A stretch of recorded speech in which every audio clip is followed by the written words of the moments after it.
Hola, buenas tardes a todos. Bienvenidos a este webinar sobre una cuestión que está de candente actualidad. En primer lugar, me voy a presentar. Soy Laura Martínez Sanz, soy socia de Oliva Ayala, que coordina junto y organiza junto con la Escuela de Práctica Jurídica el Diploma de Alta Especialización en Derecho Penal Económico.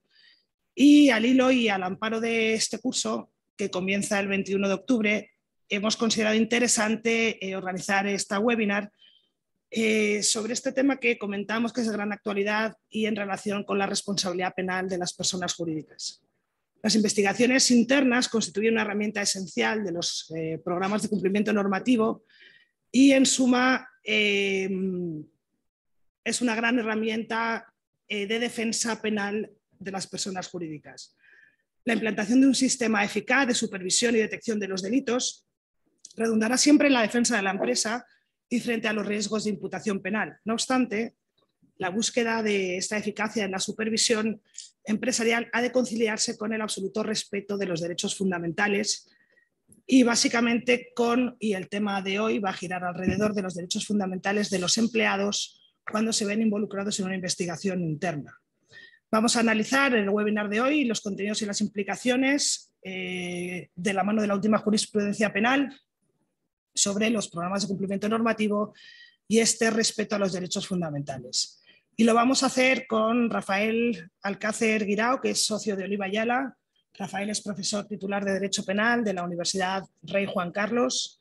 Ha sido durante 8 años letrado del Tribunal Constitucional y magistrado suplente de la Audiencia Provincial y tiene numerosas publicaciones sobre el tema que vamos a tratar hoy.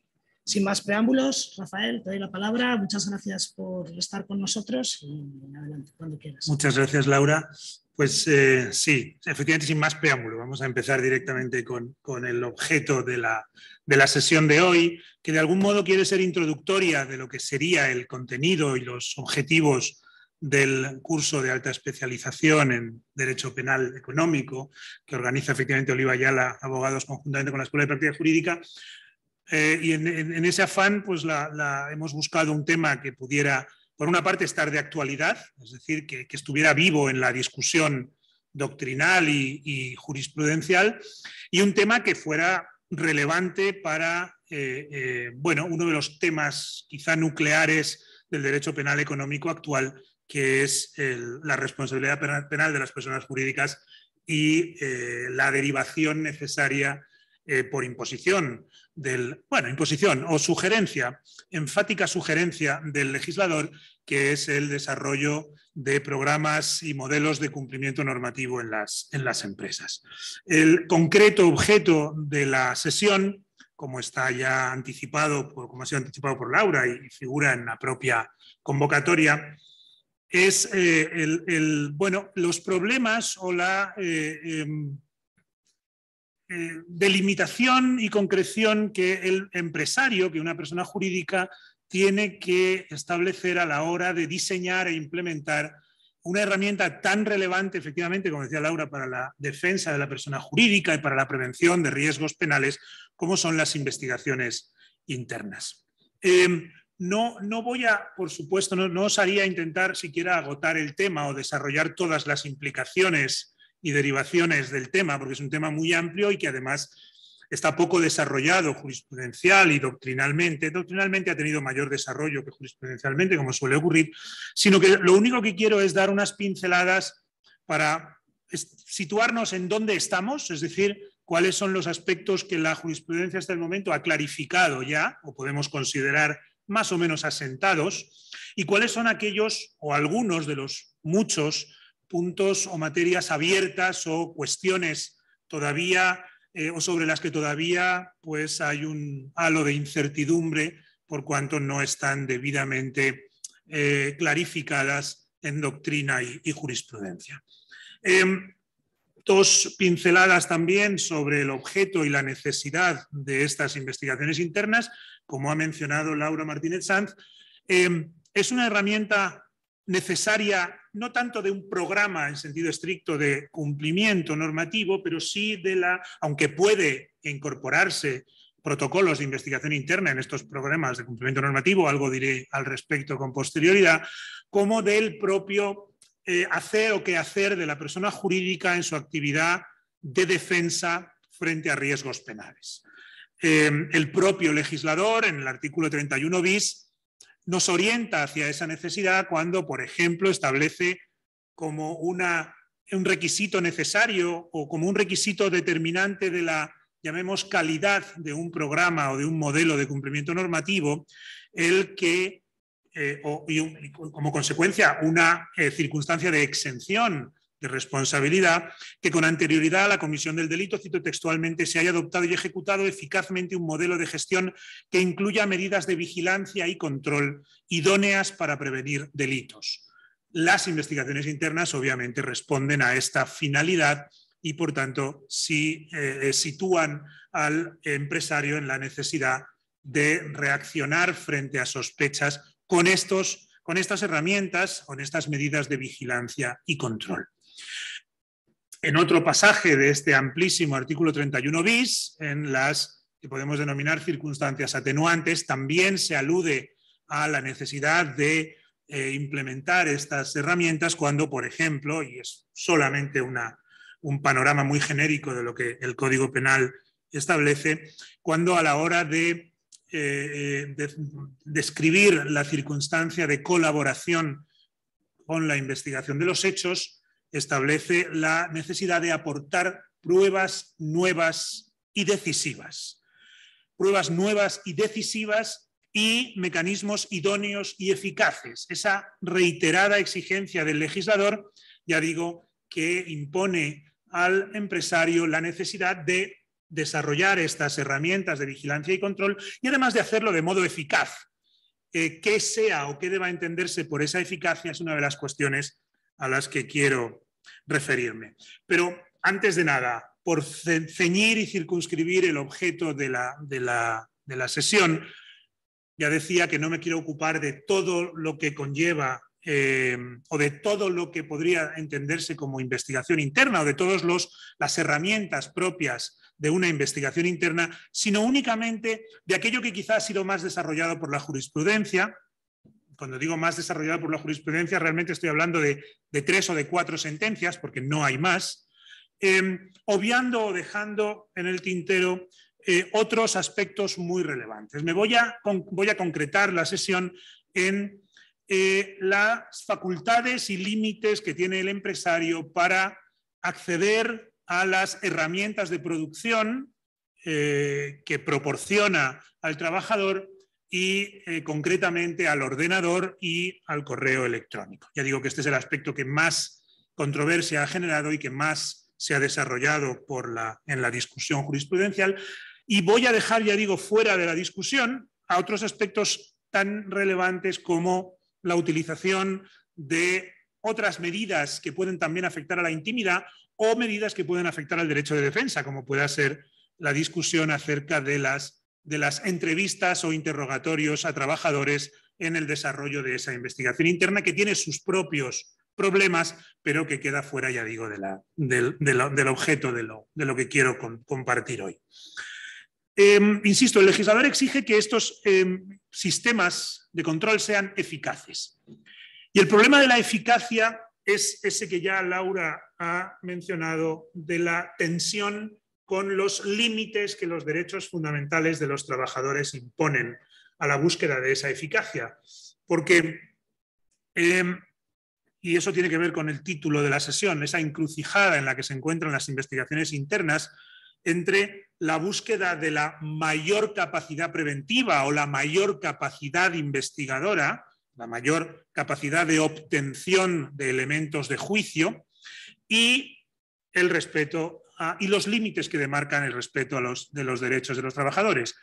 Un sistema o una investigación interna muy eficaz en la búsqueda de elementos de juicio, de hallazgos probatorios, puede ser desproporcionada en la medida en que afecte al derecho de los trabajadores. Sin embargo, un sistema excesivamente, vamos a decirlo así, aunque suene un poco raro, o una investigación interna excesivamente respetuosa de los derechos de los trabajadores, puede no cumplir con los requisitos de eficacia e idoneidad que impone el legislador.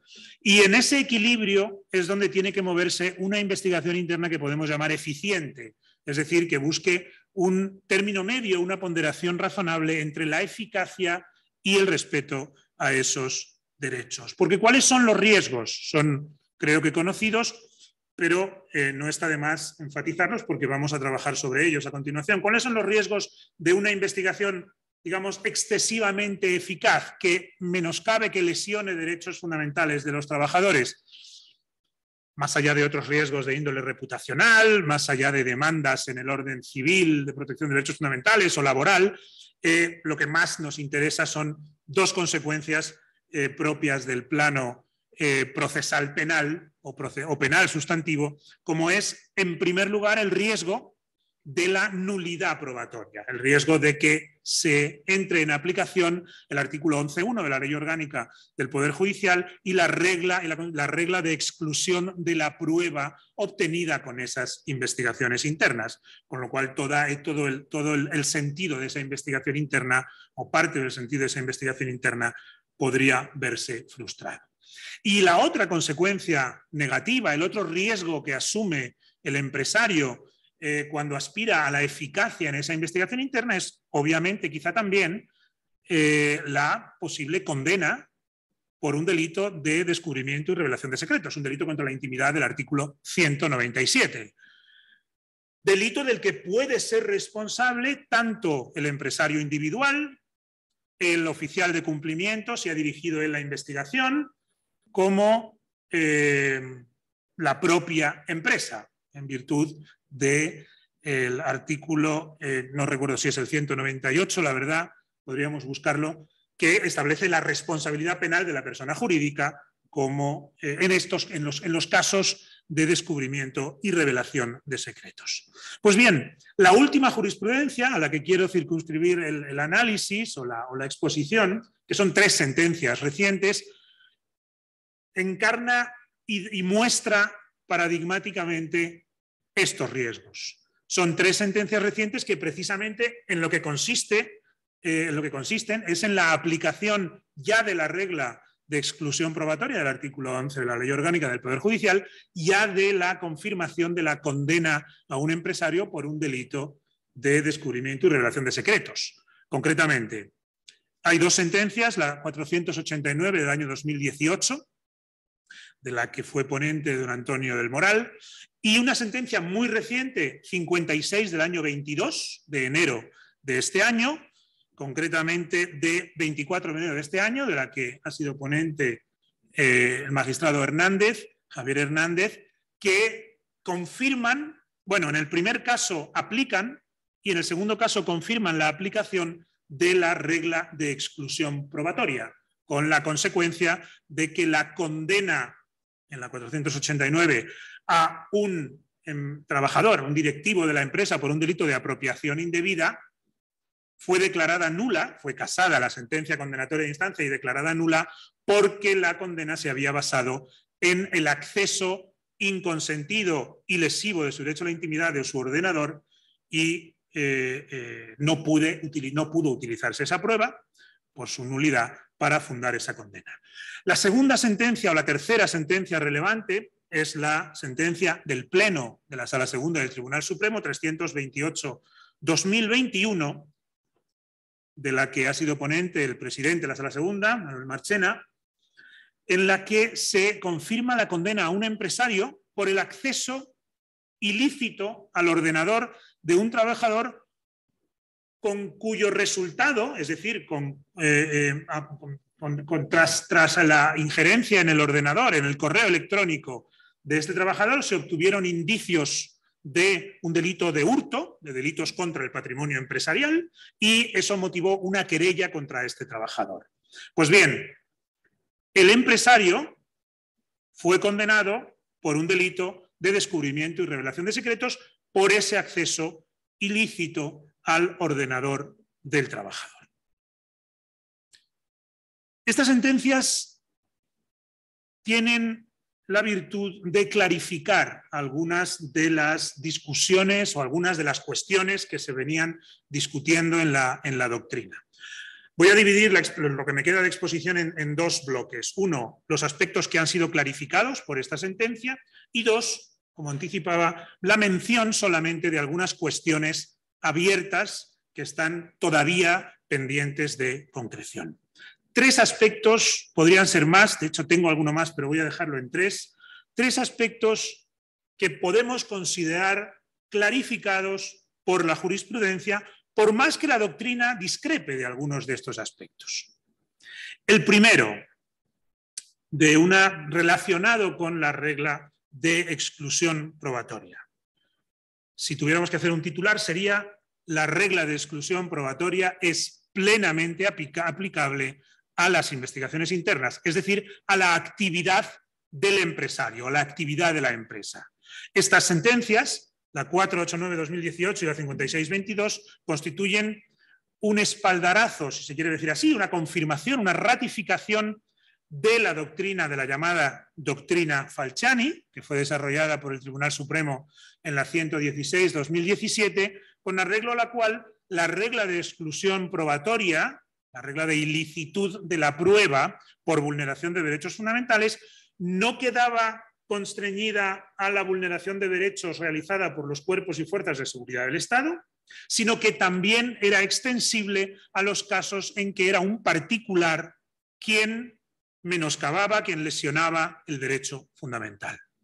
Esa sentencia, creo que todos conocemos más o menos su contenido, venía a decir que hay que distinguir los casos en los que el particular, voy a sintetizarlo mucho, los casos de mero hallazgo casual en los que un particular vulnera un derecho fundamental y obtiene información que pudiera ser relevante procesalmente, pero no se accede al ordenador, no se vulnera el derecho fundamental con la finalidad de obtener prueba, esos casos no conllevarían la aplicación de la regla de exclusión probatoria.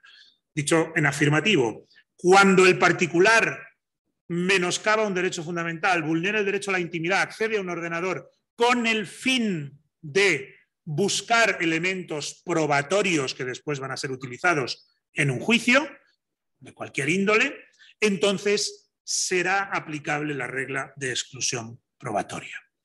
La doctrina había planteado algunas dudas. La doctrina, un sector doctrinal había hecho una interpretación muy restrictiva de la sentencia del caso de la sentencia 116-2017 del Tribunal Supremo, por cierto, confirmada en prácticamente todos sus extremos por el Tribunal Constitucional, la 96-2017, no, las 97-2019. Esta doctrina, esta línea doctrinal, muchos autores habían hecho una interpretación restrictiva, digo, de esta sentencia y habían considerado que el Supremo exigía dos requisitos, no solo actuar con esa finalidad de obtención de prueba, sino, tomando la literalidad de la sentencia del caso Falciani, actuar de forma directa e indirecta como una pieza camuflada del Estado al servicio de la investigación penal o actuar en el marco de una actividad de respaldo a los órganos del Estado llamados a la persecución del delito. Lo que este sector entendía es, solo en los casos en los que el particular actúa poco menos que como correa de transmisión de las fuerzas y cuerpos de seguridad del Estado, poco menos que como el caso Guateque, solo en esos casos sería aplicable la regla de exclusión probatoria. Pues bien, insisto, lo que estas dos sentencias recientes que he mencionado dejan claro, 489-2018 y 56-2022, es que esa interpretación restrictiva que efectuaba un sector doctrinal no es atendible. O que el Supremo, intérprete auténtico, obviamente, de la 116-2017, no acoge esa interpretación, sino que realmente el único elemento determinante es ese elemento finalístico. Siempre que se actúe con el fin de obtener prueba, medios de prueba para ser utilizados en un procedimiento judicial, será de aplicación la regla de exclusión probatoria. Y precisamente por esa razón, en los dos supuestos que enjuicia, casos ambos en los que el empresario, en el segundo caso algunos socios, el empresario es quien menoscaba el derecho a la intimidad, quien accede sin consentimiento a un ordenador corporativo en el que existe ese ámbito de intimidad, en ambos casos se aplica la regla de exclusión probatoria y el Supremo no entra a indagar si están detrás o no las fuerzas y cuerpos de seguridad. Basta, en suma, o dicho de otro modo, siempre que el empresario acceda con ese fin de obtener medios de prueba a un ordenador vulnerando la intimidad, se aplicará la regla de exclusión probatoria, como regla de principio. ¿De acuerdo? Con lo cual, insisto, el primer aspecto clarificado es esta concepción de la doctrina Falciani y, por tanto, la aplicabilidad de la regla de exclusión probatoria a las investigaciones internas cuando vulneran un derecho fundamental. Segundo aspecto clarificado. Se determina o se establece un determinado estándar de protección de la intimidad en la empresa. Sobre esto había existido mucha controversia porque la propia jurisprudencia había incurrido en numerosas oscilaciones a la hora de determinar, voy a decirlo así, cuándo podía considerarse excluida eso que se denomina la expectativa razonable de privacidad o de intimidad en la empresa. Es decir, cuando un empleado no podía invocar su derecho a la intimidad porque en el caso concreto no estaba vigente y por tanto el legislador tenía legitimidad para acceder a ese espacio de trabajo como pueda ser un ordenador. ¿De acuerdo? Podríamos plantearnos, y es algo que se puede dudar, incluso algo diré después si la moderadora me deja tiempo, sobre si la regla en la empresa es la existencia de una expectativa de privacidad que puede excepcionarse o es al revés. Es decir, dicho genéricamente, ¿qué capacidad tiene el legislador para excluir del todo un ámbito de privacidad, de intimidad en la empresa? Pero hay otro principio básico. Todo derecho fundamental es disponible por su titular. Se parte de esa idea para entender que si bien, como dice la doctrina tradicional del Tribunal de Estrasburgo, la intimidad no se queda en la puerta de las fábricas, sí es cierto que la relación empresario-trabajador, esa relación vertical, modula necesariamente el derecho a la intimidad porque el legislador tiene la capacidad, la facultad de delimitar el ámbito de utilización de las herramientas TIC y de las herramientas de producción, digámoslo genéricamente. Con lo cual, el contrato que el trabajador firma también va a determinar y el trabajador va a disponer de su derecho a la intimidad con la firma de ese contrato y con el establecimiento, genéricamente dicho, de la relación laboral. Pues bien, partiendo de esa premisa, es decir, el derecho a la intimidad como regla existe en la empresa, el trabajador tiene un derecho a la intimidad, pero es disponible, se había discutido por la jurisprudencia cuáles eran los requisitos necesarios para reducir o eliminar esa expectativa razonable de privacidad. Dicho de otro modo, ¿en qué casos el legislador podía legítimamente acceder al contenido de los correos electrónicos, de archivos en un ordenador, etcétera, etcétera? Y se partía, en el año 2011, la Sala de lo Social partía de una premisa muy garantística y era, solo podrá considerarse eliminada esa expectativa de privacidad cuando el empresario haya expresamente y claramente prohibido el uso para fines privados de los equipos informáticos y además haya advertido expresamente de posibles monitorizaciones periódicas, es decir, accesos periódicos a ese ordenador, eso en el año 2011, hasta el extremo contrario que tuvo lugar ya en 2013 por el Tribunal Constitucional, la 170-2013, que consideró que bastaba con que hubiera una prohibición genérica de uso para fines privados en un convenio colectivo sectorial, es decir, en el convenio colectivo de la industria farmacéutica, para que todo trabajador que se dedicara a esas funciones no tuviera, es decir, para que decayera esa expectativa razonable de privacidad, para que el trabajador no pudiera invocar su derecho a la intimidad, o dicho en sentido contrario, para que el empresario pudiera acceder legítimamente al contenido de los ordenadores, etcétera, etcétera. ¿Qué es lo que hace, en este caso concretamente, la 328-2021? Fija un estándar muy exigente o más exigente de garantía o de vigencia del derecho a la intimidad. De esta sentencia, los pocos comentarios que ha habido de esta sentencia todavía en la doctrina, de estas sentencias han dicho cosas como que asesta un golpe de gracia, cito textualmente, aunque no citaré el autor, asesta un golpe de gracia quizá definitivo a las investigaciones corporativas, al elevar el estándar de protección.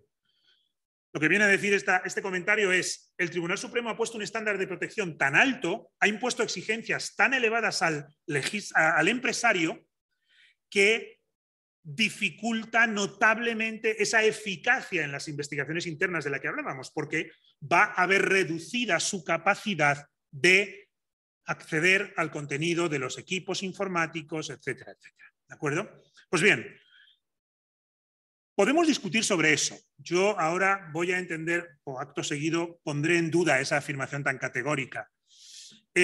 Pero desde luego el Tribunal Supremo recoge o plasma esta doctrina, pero no se la inventa el Tribunal Supremo. Lo que hace esta doctrina es nada más que incorporar de modo vinculante, de modo obligatorio, vía artículo 10.2 de la Constitución, la doctrina del Tribunal Europeo de Derechos Humanos, el llamado test Barbulescu, de la sentencia Barbulescu contra Rumanía del año 2017, la sentencia, la 2, la de la Gran Sala, porque hubo una primera, hay una segunda que se eleva a la Gran Sala, y la Gran Sala es la que determina los criterios que el Tribunal Supremo está recogiendo en su jurisprudencia.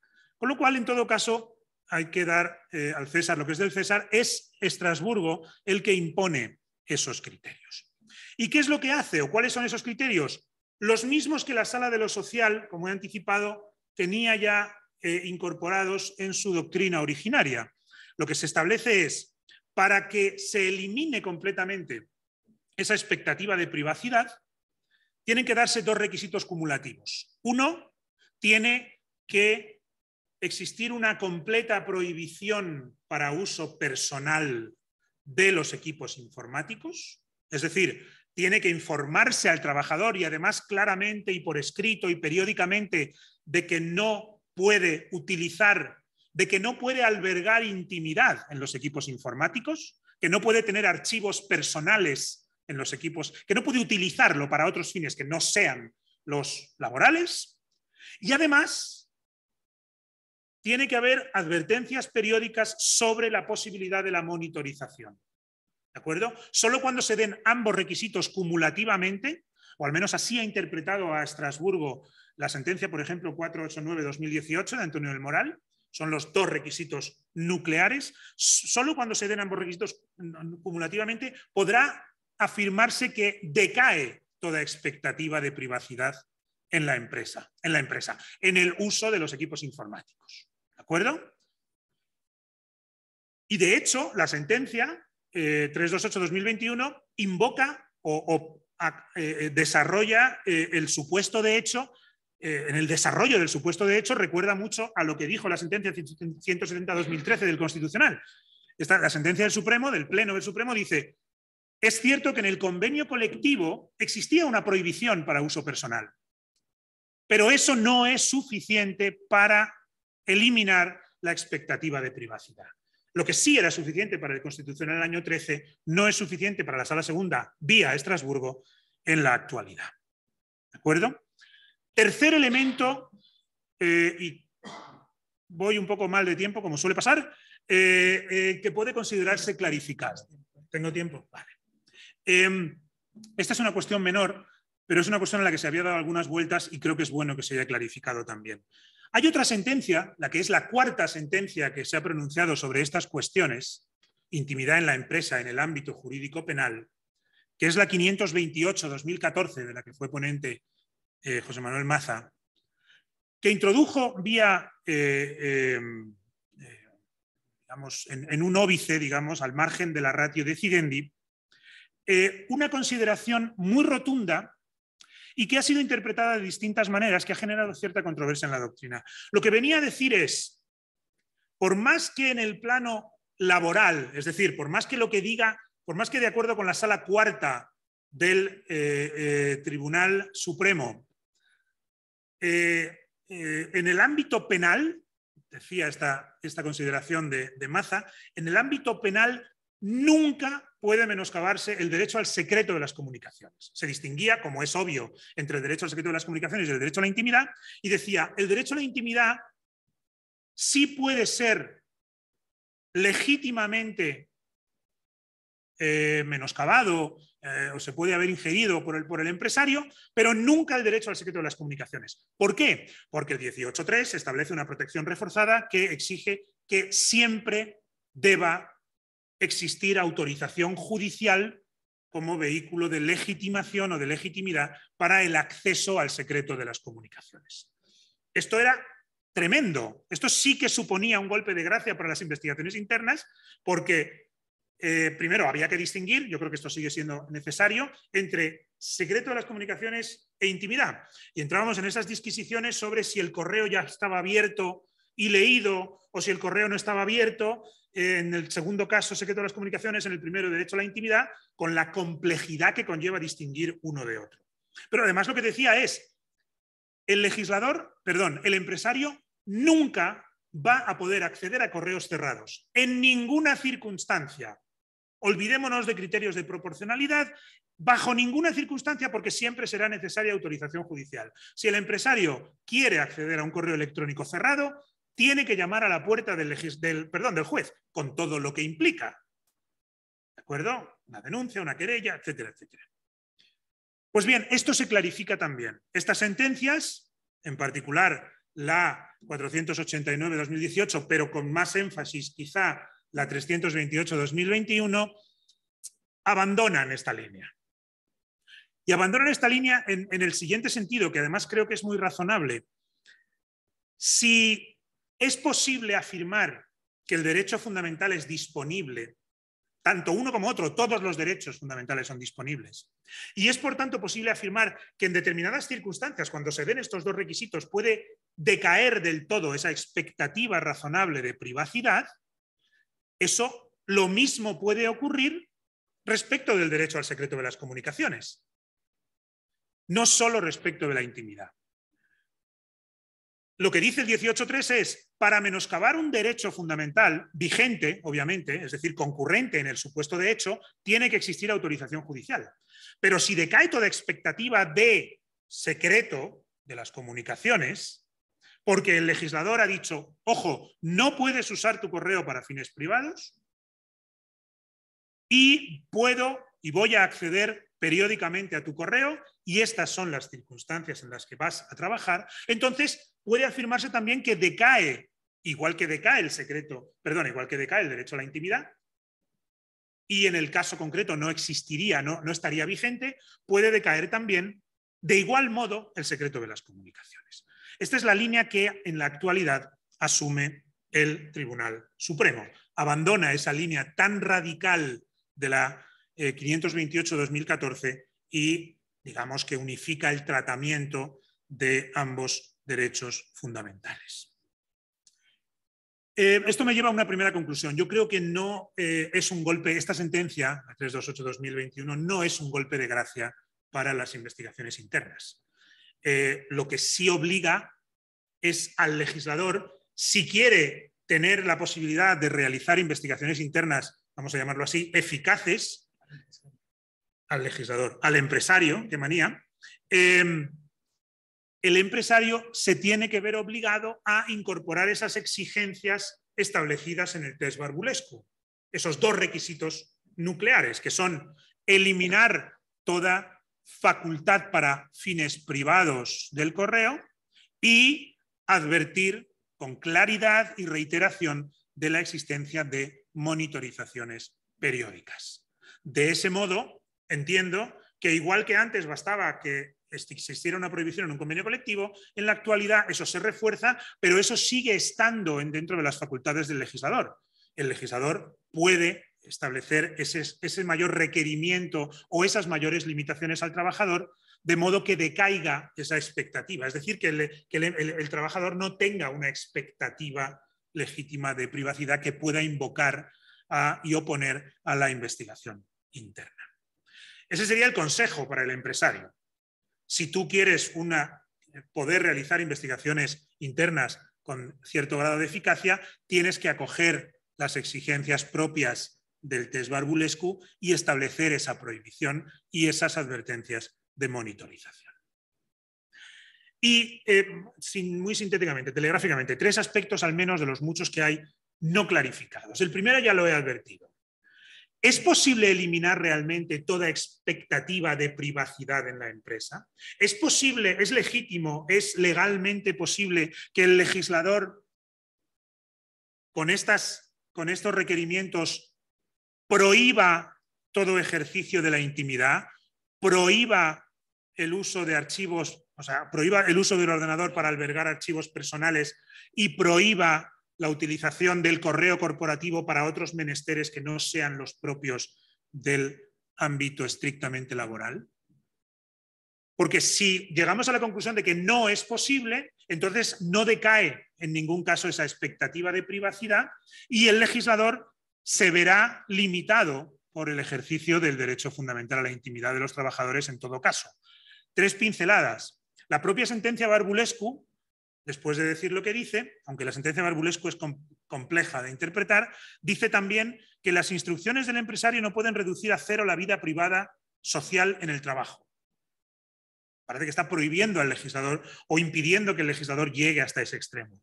El artículo 87 de la Ley Orgánica 3/2018 de protección de datos personales comienza diciendo: los trabajadores y los empleados públicos tendrán derecho a la protección de su intimidad en el uso de los dispositivos digitales, con lo cual parece que está dando por hecho que hay un ámbito del libre ejercicio de intimidad en la empresa. Pero, sin embargo, dice acto seguido: el acceso por el empleador al contenido de dispositivos digitales respecto de los que haya admitido su uso con fines privados requerirá, y aquí parece que llega a una conclusión contraria. Y por último, el artículo 20 bis del Estatuto de los Trabajadores, que se modifica con esta ley citada 3/2018, dice: los trabajadores tienen derecho a la intimidad en el uso de los dispositivos digitales puestos a su disposición por el empleador. Con lo cual, una vez más, parece, con la lectura al menos literal de esta ley, que el empresario no tendría la capacidad para eliminar completamente esa expectativa de privacidad. Segundo aspecto pendiente de clarificación. Ya sea porque respondamos afirmativamente a la primera cuestión y concluyamos que el legislador no puede eliminar completamente la expectativa de privacidad, ya sea porque no sea deseable, ya sea porque el empleador, por diferentes razones, por el objeto de la actividad profesional o por la armonía en la propia empresa, no quiera eliminar completamente, no quiera ser tan rotundo o tan exigente o tan radical en la eliminación del uso para fines privados de los equipos informáticos, la siguiente pregunta es: ¿puede, partiendo de que por tanto existe un ámbito de intimidad que como regla el legislador no debe menoscabar, puede no obstante menoscabarse legítimamente? Es decir, hasta el momento hemos partido de casos en los que no hay una expectativa de privacidad. Hipótesis: existiendo una expectativa de privacidad, porque el legislador, imaginad que no haya establecido esos requisitos del test Barbulescu y no haya prohibido el uso para fines privados de los ordenadores. ¿Puede, no obstante, en determinadas circunstancias, acceder al contenido del ordenador amparado por ese margen de privacidad legítimamente? Cuando digo legítimamente es sin arrostrar las consecuencias que ya hemos advertido, sin arrostrar esos riesgos penales. Artículo 11, o sea, regla de exclusión probatoria y riesgo de comisión de un delito contra la intimidad. Esa pregunta está abierta y esa pregunta no puede responderse a priori, es decir, depende del caso concreto. Yo entiendo que sí. Yo entiendo que como segundo paso o como alternativa a esa regla, a ese criterio de delimitación del derecho, existe o no existe, hay un criterio también de ponderación de intereses de derechos, de proporcionalidad, si se quiere, que puede llevar a que en el caso concreto la actividad del legislador, que pese a considerarse que menoscaba esa intimidad, pueda considerarse legítima. Pero claro, esto nos lleva a un ámbito de mayor incertidumbre, porque no se puede establecer con carácter a priorístico, sino que depende de las circunstancias del caso concreto. Y por tanto, esto plantea mayores problemas a la hora de cómo diseñar un protocolo de investigaciones internas como parte de un programa de cumplimiento normativo. ¿Cómo plasmo yo estos criterios de proporcionalidad? ¿Debo o no debo hacerlo? ¿Y con qué contenido debo plasmar estos criterios para, llegado el caso de que tenga que menoscabar el derecho a la intimidad de un trabajador porque estoy realizando una investigación interna, pueda yo, ante el tribunal que vaya a aplicar la regla de exclusión probatoria o el tribunal que vaya a admitir a trámite la querella por el 197, justificar que no solo en el caso concreto se daban requisitos de proporcionalidad, sino que yo había implementado en mi protocolo de investigaciones internas el respeto a esos requisitos y el caso concreto era coherente con el protocolo que yo había desarrollado. Creo que, como segundo consejo al empresario, es oportuno, es bueno desarrollar estos protocolos de investigaciones internas con concreción de criterios de proporcionalidad, porque aunque puede decirse en el caso concreto que no se ha eliminado completamente esa expectativa de privacidad, sí se ha de algún modo reducido esa expectativa, o al menos se han establecido supuestos excepcionales en los cuales, al menos desde la perspectiva del empresario, se considera razonable y proporcionado acceder al contenido del ordenador. Para que estos no solo sean razonables, sino acordes a la legislación y jurisprudencia vigente, lo ideal es que se acomoden lógicamente a lo que establece ese test barbulesco. El test barbulesco desarrolla una serie de elementos de proporcionalidad y de ponderación que son los que permitirían entender que aún en casos en los que exista esa expectativa de privacidad, la actuación del empresario puede considerarse legítima. Lógicamente, hago un paréntesis, esto va a depender de cómo interpretemos el 197, una cuestión de carácter estrictamente sustantivo, cuáles son los requisitos del 197 y si concurren en el caso, y cuáles sean los criterios de proporcionalidad y de ponderación que apliquemos en la regla de exclusión probatoria. Pero la propia aplicación de la regla de exclusión probatoria parte de criterios de proporcionalidad, con lo cual es razonable que en el caso concreto se manejen estos. Algunos, muy brevemente, 5 elementos que puede ser razonable o en los que podría afirmarse razonablemente la proporcionalidad y que sería razonable incorporar a un protocolo de investigaciones internas. Primero, advertir en todo caso, aunque se haya permitido el uso para fines privados, advertir de la posibilidad de monitorizaciones en determinadas circunstancias. Ese mensaje para el trabajador, digamos, acota y reduce la expectativa. Esto es un elemento graduable, reduce esa expectativa en todo caso de privacidad. Y además tiene efectos también preventivos. Segundo, y creo que esto va de suyo, circunscribir el acceso a equipos informáticos a investigaciones, podemos llamar reactivas. Es decir, investigaciones en las cuales ya obran, ya existen sospechas previas, indicios previos obtenidos por vehículos o instrumentos mucho menos lesivos de los derechos fundamentales. Canal de denuncias, una entrevista a un trabajador, etcétera, etcétera. Esto no es otra cosa que el principio clásico de necesidad o de última ratio. Solo cuando no existan otras herramientas menos lesivas de derechos será razonable utilizar, por ejemplo, el acceso a un ordenador. Tercero, circunscribirlo a lo mejor a delitos de determinada entidad, a delitos de determinada gravedad o a delitos en los cuales el riesgo de imputación penal para la persona jurídica sea considerable. Cuarto, y esto también va de suyo, dar prioridad a herramientas menos invasivas.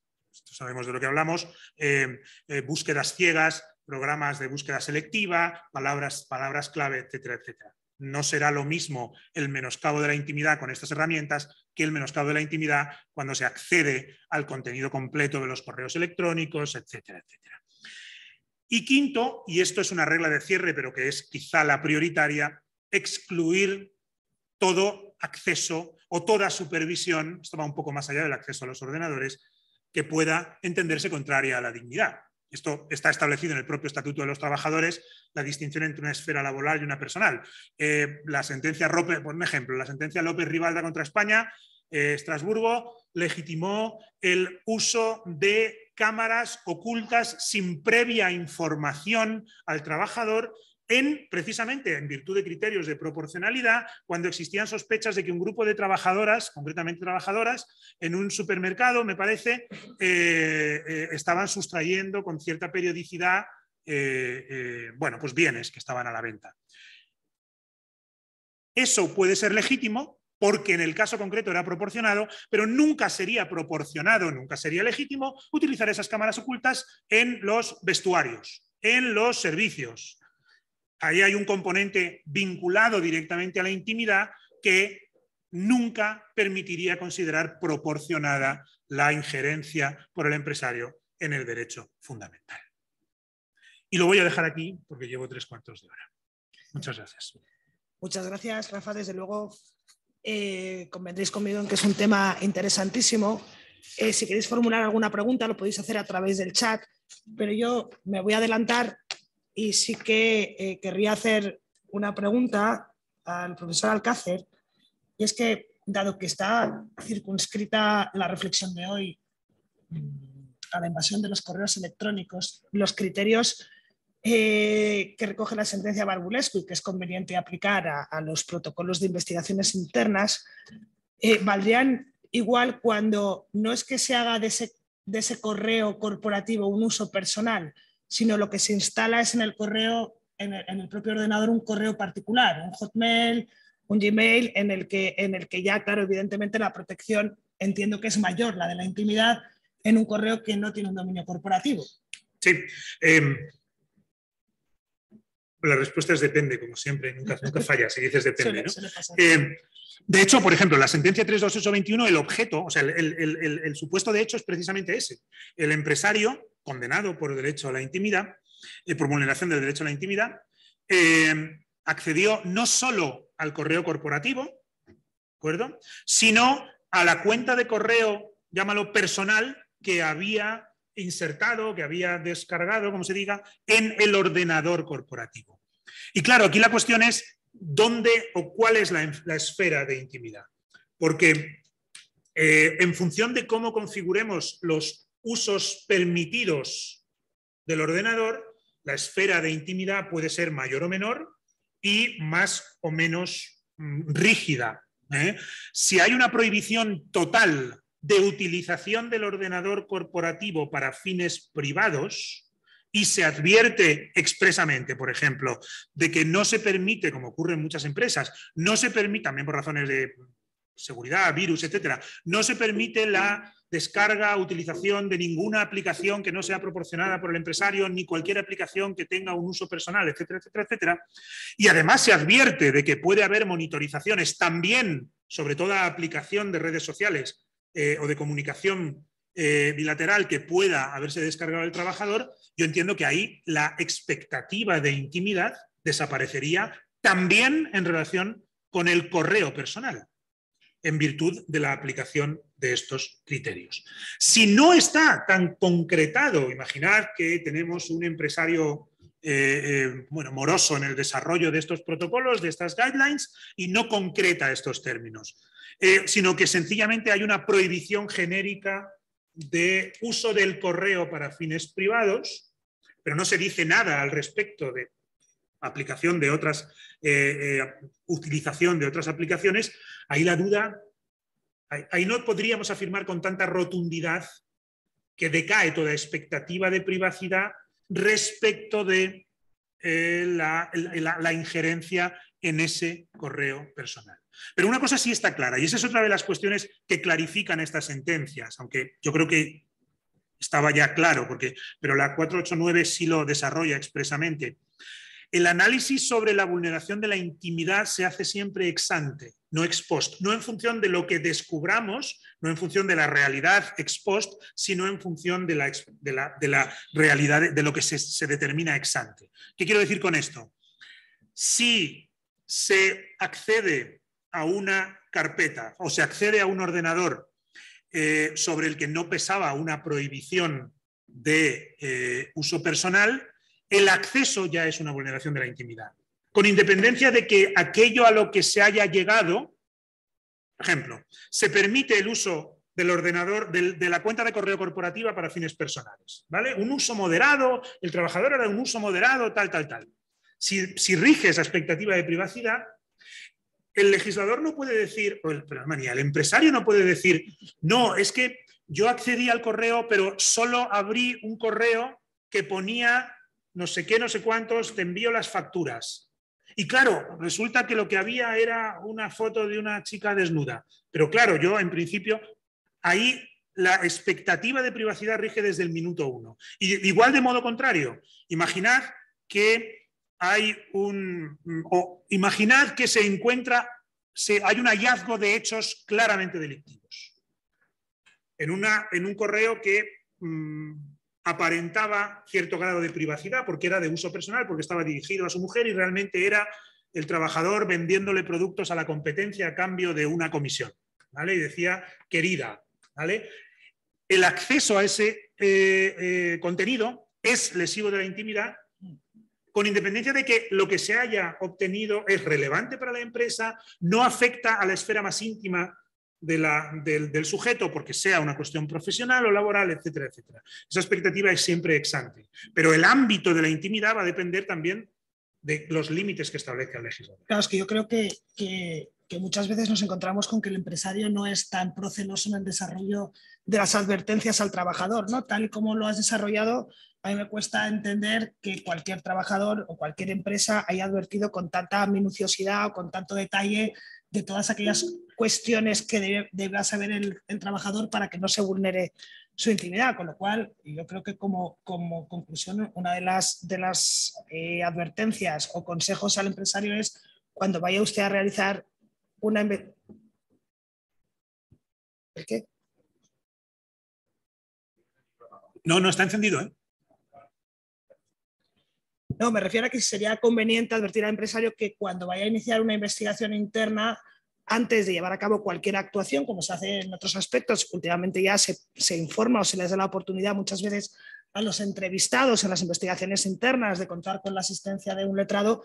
Yo creo que convendría también el obtener ese disclaimer, ¿no? del trabajador, de esa autorización de acceso a las comunicaciones. Es algo más que un disclaimer, es definir los términos de claro, uso. Pero si tú estás en el seno ya de una investigación interna, porque ya peligra la responsabilidad penal de la persona jurídica, sería útil. Otra cosa es que el trabajador la otorgue o no la otorgue.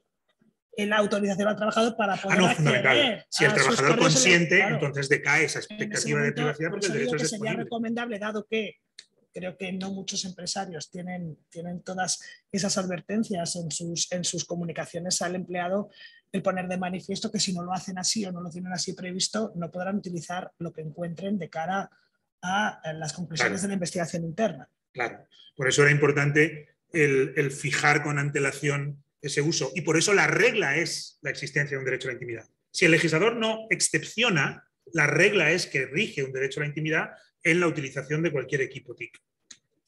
Bueno, yo creo que hemos excedido con creces el tiempo previsto para esta sesión. Os agradecemos a todos muchísimo vuestra asistencia y gracias al profesor Alcácer por esta exposición tan brillante. Muchas gracias a todos. Gracias.